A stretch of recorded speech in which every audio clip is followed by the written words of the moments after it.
ರಾಜ್ಯದ ಎಲ್ಲ ಭಾಗಗಳಲ್ಲೂ ಕೂಡ ಭಾರಿ ಮಳೆಯ ಅಲರ್ಟ್ ಘೋಷಿಸಲಾಗಿದೆ. ಮುಂದಿನ 5 ದಿನಗಳ ಕಾಲ ಭಾರಿ ಮಳೆಯಾಗುವಂತ ಮುನ್ಸೂಚನೆ ಇದೆ. ಹೀಗಾಗಿ ಬಹುತೇಕ ರಾಜ್ಯದ ಎಲ್ಲ ಭಾಗಗಳಲ್ಲೂ ಕೂಡ ಮಳೆಯ ಅಲರ್ಟ್ ಘೋಷಣೆಯಾಗಿದೆ. ಕರಾವಳಿ ದಕ್ಷಿಣ ಒಳನಾಡಲ್ಲೂ ಕೂಡ ಸದ್ಯ ಆರೆಂಜ್ ಅಲರ್ಟ್ ಘೋಷಣೆ ಮಾಡಿದ್ದಾರೆ. ಇನ್ನು ಉತ್ತರ ಒಳನಾಡು ಪ್ರದೇಶಗಳಿಗೆ ಯೆಲ್ಲೋ ಅಲರ್ಟ್ ಘೋಷಿಸಲಾಗಿದೆ.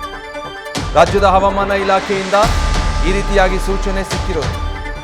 ಕರಾವಳಿ ದಕ್ಷಿಣ ಒಳನಾಡು ಉತ್ತರ ಒಳನಾಡು ಈ ಭಾಗಗಳಲ್ಲಿ ಮಳೆಯಾಗುತ್ತೆ ಮುಂದಿನ ದಿನಗಳಲ್ಲಿ ಅಂತ ರಾಜ್ಯ ಹವಾಮಾನ ಇಲಾಖೆಯಿಂದ ಮಳೆಗೆ ಸಂಬಂಧಪಟ್ಟ ಹಾಗೆ ಈ ರೀತಿಯಾಗಿ ಘೋಷಣೆಯನ್ನು ಕೊಟ್ಟಿದ್ದಾರೆ.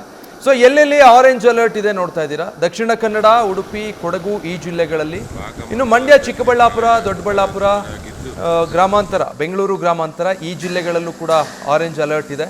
ಶಿವಮೊಗ್ಗ ಕೂಡ ಸೇರಿದ ಹಾಗೆ ಈ 8 ಜಿಲ್ಲೆಗಳಲ್ಲಿ ಸದ್ಯ ಹವಾಮಾನ ಇಲಾಖೆ ಆರೆಂಜ್ ಅಲರ್ಟ್ ಅನ್ನು ಘೋಷಣೆ ಮಾಡಿದೆ. ಇಲ್ಲೆಲ್ಲವೂ ಕೂಡ ಇಷ್ಟು ಪ್ರಮಾಣದಲ್ಲಿ ಮಳೆಯಾಗುತ್ತೆ ಮುಂದಿನ ದಿನಗಳಲ್ಲಿ ಅಂತ ಹೇಳಿ. ಇನ್ನು ಉಳಿದ ಕೆಲವು ಜಿಲ್ಲೆಗಳಲ್ಲಿ ಯೆಲ್ಲೋ ಅಲರ್ಟ್ ಕೂಡ ಘೋಷಣೆ ಮಾಡಿದ್ದಾರೆ.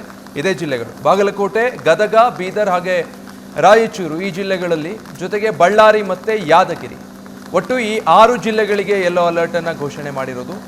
ರಾಜ್ಯದಲ್ಲಿ 8 ಜಿಲ್ಲೆಗಳಲ್ಲಿ ಆರೆಂಜ್ ಅಲರ್ಟ್ ಮತ್ತು 6 ಜಿಲ್ಲೆಗಳಲ್ಲಿ ಸದ್ಯ ಹವಾಮಾನ ಇಲಾಖೆ ಯೆಲ್ಲೋ ಅಲರ್ಟ್ ಅನ್ನು ಘೋಷಣೆ ಮಾಡಿದೆ. ಈಗಾಗಲೇ ಈ ಭಾಗಗಳಲ್ಲಿ ಮಳೆ ಮುಂದುವರಿತಾನೆ ಇದೆ. ವರುಣನ ಆರ್ಭಟಕ್ಕೆ ಕೆಲವೊಂದು ಅವಾಂತರಗಳು ಕೂಡ ಅಲ್ಲಲ್ಲಿ ಸೃಷ್ಟಿಯಾಗೋದನ್ನ ಗಮನಿಸ್ತಾ ಇದ್ದೀವಿ.